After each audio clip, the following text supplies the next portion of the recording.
Subscribe કરો ગામઠી કિચનને ને બેલ આઇકોન દબાવો લેટેસ્ટ કુકિંગ વિડીયો જોવા માટે। નમસ્તે ફ્રેન્ડ્સ, ગામઠી કિચનમાં તમારું હાર્દિક સ્વાગત છે। આજે આપણે મસ્ત એવું બનાના મિલ્કશેક બનાવવાના છીએ। આ બનાના મિલ્કશેક એકદમ હેલ્ધી, ટેસ્ટી અને ક્રીમી કેવી રીતના બનાવવું ચાલો જોઈ લઈએ।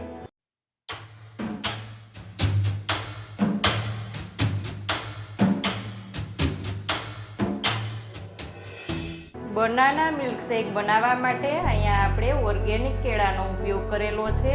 आ एकदम पाकेला ज छे पण ऑर्गेनिक छे एटले छालथी ग्रीन लागे छे पण एकदम टेस्टी एवुं आपणुं केळानुं मिल्कशेक तैयार थशे।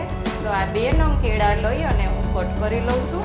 अहींया आपणे 2 नंग पाका केळा लीधा छे। केळा एकदम स्वादिष्ट छे।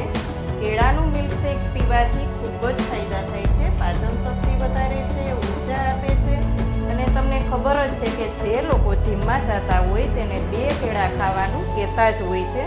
તો રોજ રોજ કેળાથી કંટાળી ગયા હોય તો આપણે ક્યારેક મિલ્કશેક બનાવીએ તો ખૂબ જ ટેસ્ટી લાગે। તો આપણે તેના માટે અહીંયા ફૂલ ફેટ મિલ્ક લીધું છે, બદામ લીધી છે, ઇલાયચી 2 નંગ ઇલાયચી લીધી છે અને બદામ અને પિસ્તાની કતરણ ગાર્નિશ કરવા માટે લીધી છે। 3 થી 4 આઈસ ક્યુબ જો તમને પસંદ હોય તો લેવાના, પણ અહીંયા મારું મિલ્ક એકદમ ઠંડુ છે એટલે હું આઈસ ક્યુબ લેતી નથી।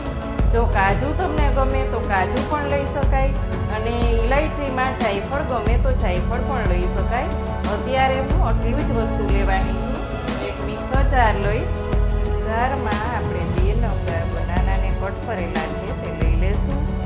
અહીંયા મિલ્કશેક મને થોડો ઘટ એવો ગમે છે, થીક ગમે છે એટલે હું મિલ્ક થોડું લઉં છું। તમને જેવો ગમે એટલું મિલ્ક તમારે લેવાનું છે।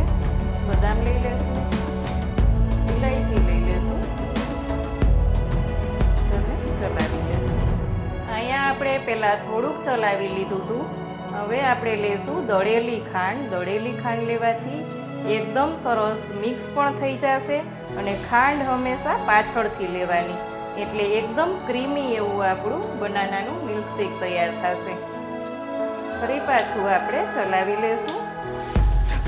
અહીંયા આપણો બનાનાનો મિલ્કશેક એકદમ સરસ તૈયાર છે। તમે જોઈ શકો છો ફ્રેન્ડ્સ, એકદમ ઘાટો, એકદમ ક્રીમી અને ટેસ્ટી પણ એવો જ છે। સર્વ કરીશું। બદામ અને પિસ્તાથી ગાર્નિશ કરીશું।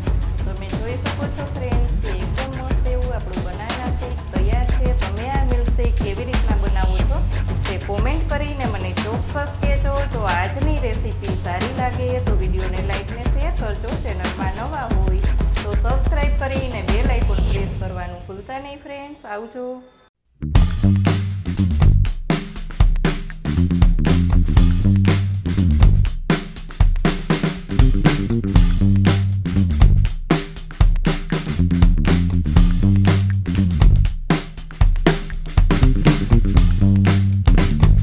Thank you.